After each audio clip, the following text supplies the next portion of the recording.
Hello, wine drinking people.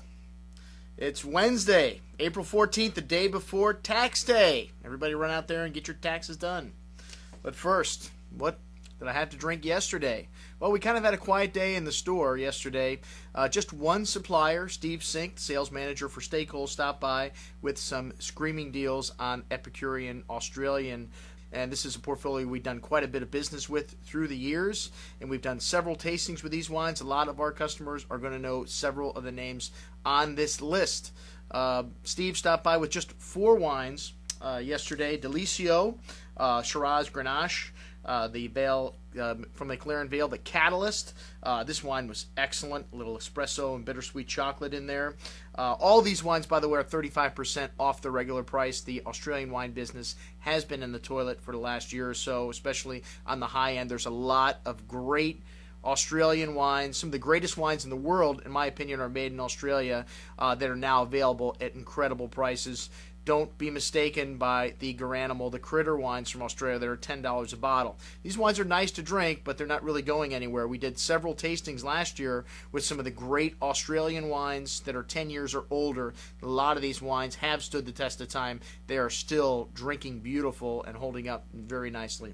So with that said, the 2005 Kaesler Old Vines. Kaesler, one of my favorite properties from the Barossa. If you like big Shiraz, this is textbook style big Shiraz from the Barossa. Big and chocolatey, 16% alcohol. More buzz for your buck, folks. And still that lovely velvety, silky texture on your tongue that is Shiraz, the soft tannins, very ripe. This wine is excellent. The Messina 11th Hour, sold out. Sorry, folks, the 96-point Parker review. That one went out in a few moments. Not from us. Somebody else out there has got that wine. Very nice still, though. But the star of the show here was the Anna Perina. This wine used to be called Go Dolphin until the 2006 vintage, one of the Arab farms. And he didn't want his horse stable names associated with wine, so he threatened to sue Ben and every country that he was in, and Ben decided, even though he would probably win the lawsuit, he would lose a lot of money, so he changed the name to Anna Perina of this wine. But same wine, 80% Shiraz, 20% Cabernet Sauvignon from the Ebenezer Vineyard. Very old vines, very concentrated, very rich. This wine is most excellent. This is, like I said, the wine of the day for us, but you have a lot of other things available from this list. Check it out on the email today. There's at least 24 wines out there. Like I said, everything at about 35 to 40% off its normal price. Then, last night, we did have an event last night. We had a New Zealand tasting at the Tower Club, but New Zealand tasting went very well last night. We had about 25 people. We had 23 wines. I tasted through everything. Some of the highlights will be on today's email. Too many things to go through on our video portion of today's show. And then last night, I decided that I needed to ditch out early at this tasting and make it to a Burgundy event, which Steve Sink invited me to. I forgot about.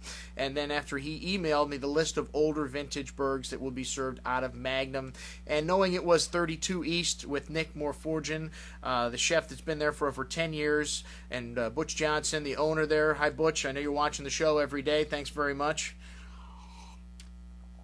Some great stuff last night. The food is always good, and I thought I was going to taste Mongear Mounieret, and I didn't know that there was another Mongear in Burgundy, and even though I'm a huge Burgundy fan, I'd never had the wines of Domaine Georges Mounieret Guibourg.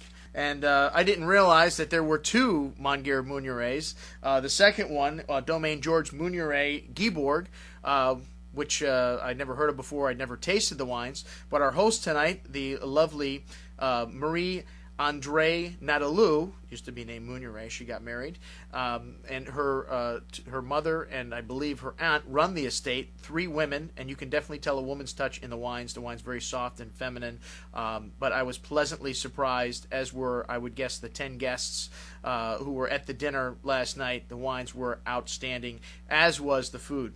The current releases were of all silver medal quality. Those of you that watched the show yesterday will know what that means.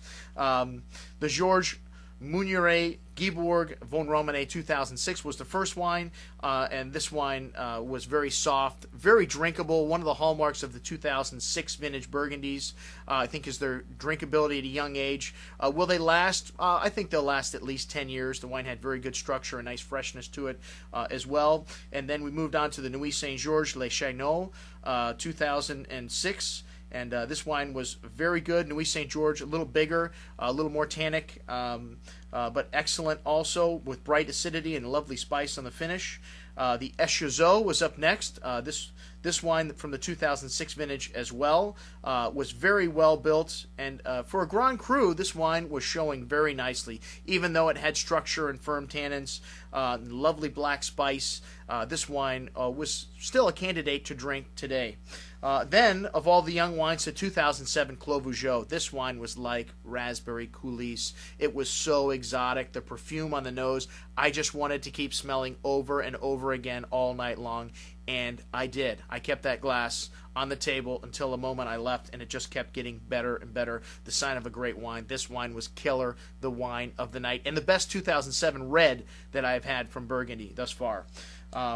So then we decided, we sat down for dinner and to try some older wines, and a lot of these wines did come from Magnum, and what an incredible experience to drink these wines. A vertical selection of Rousseau Chambertin next, and Chef Nick decided to pair this with a black Pacific a Pacific halibut, which was perfectly sautéed, and a little bit of trumpet mushrooms and purple fingerling potatoes added to the dish's eye appeal, with cipollini and swank green salad. Very, very swank.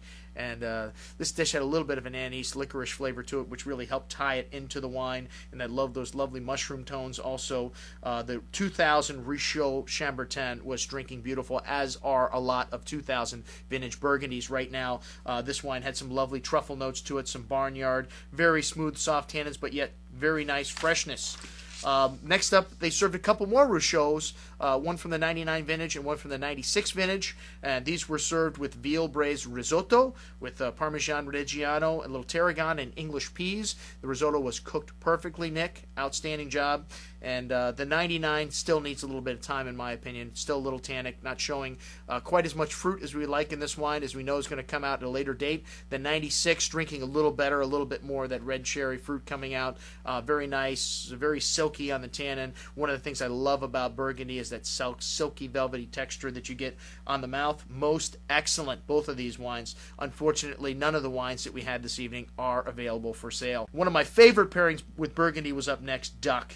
And the duck I was looking forward to, but once I tasted this Anson Mills soft white polenta, oh my God, it definitely stole the show on this dish. It was incredible, and especially if you got a little crispy pancetta with that, and that was paired perfectly with the two wines served with this, the Nuit Saint George Les Chaigneaux 1999, which was drinking very nice, still had some nice structure to it though, and the 2001 Clos Vougeot, 2001 vintage, really soft, but the better wines from 2001 drinking beautiful right now. This wine had a beautiful savory finish to it, which really helps. You need that acidity when you have duck, especially when you have duck fat. Then upon arriving home, as you know, I'm still thirsty. I had a little bit of that 11th hour because Steve mentioned he had sold those two wines out. I brought it home. Drinking nice, soft. I don't know how many years this wine's got left, but really showing very well right now.